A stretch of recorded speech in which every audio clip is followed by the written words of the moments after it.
आपका स्वागत है। हमारे चैनल को ज़्यादा से ज़्यादा शेयर करें, लाइक करें, सब्सक्राइब करें, कमेंट करें। हमारे इस चैनल में आप लोगों के बीच में तमाम प्रकार का गीत गाएगा। निर्गुण, कचरा, भोजपुरी, सोहर, तमाम प्रकार के गीत आप लोग सुनेंगे। आइए, वो बहुत बढ़िया, बहुत प्यारा धुन में एक भक्ति गीत सुना रहे हैं।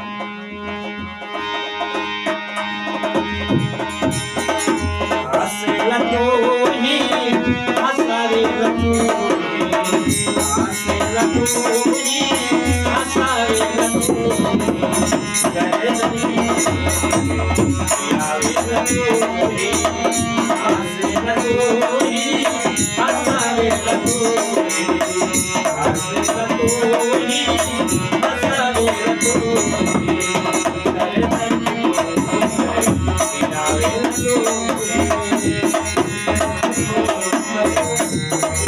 लतोही।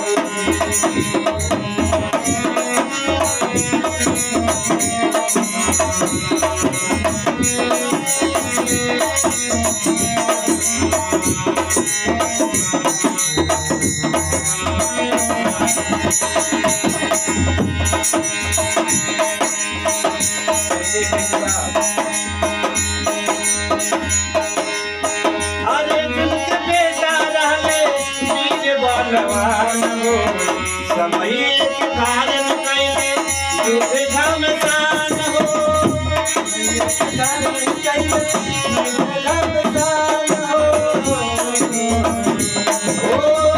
अर्जुन के बेटा रहले वीर बलवान हो। समय के कारण कैले दुख घमसान हो, गाए न कोई बनावे न कोई, गाए न कोई बनावे न कोई, गाए न कोई, गाए न कोई बनावे न कोई, गाए न कोई।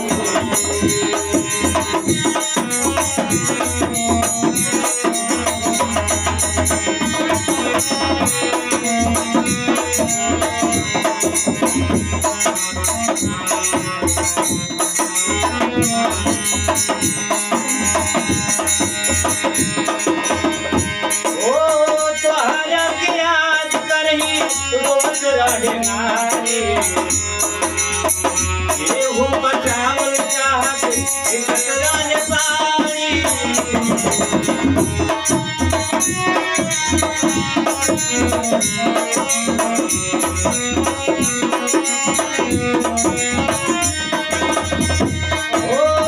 तोहरा के याद करही रोत रहे नारी, केहू बचावल चाहत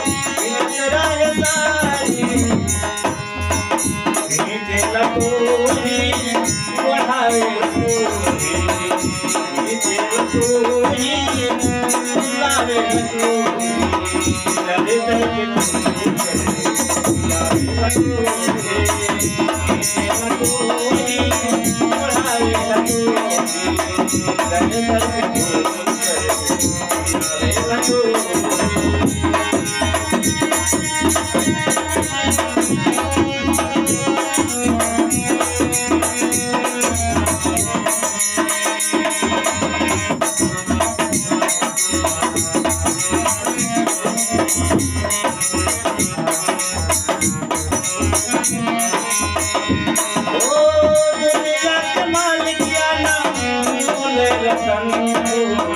तुम्हारा में फसल लहरिया मान हो,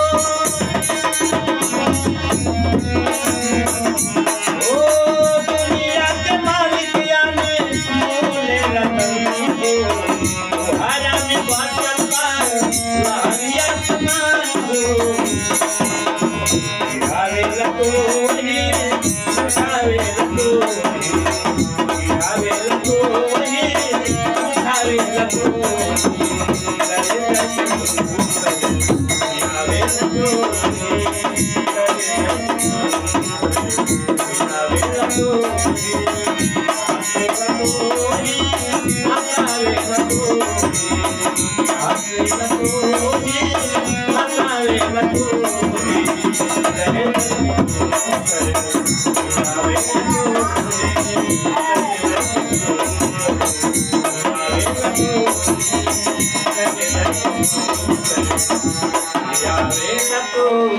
you.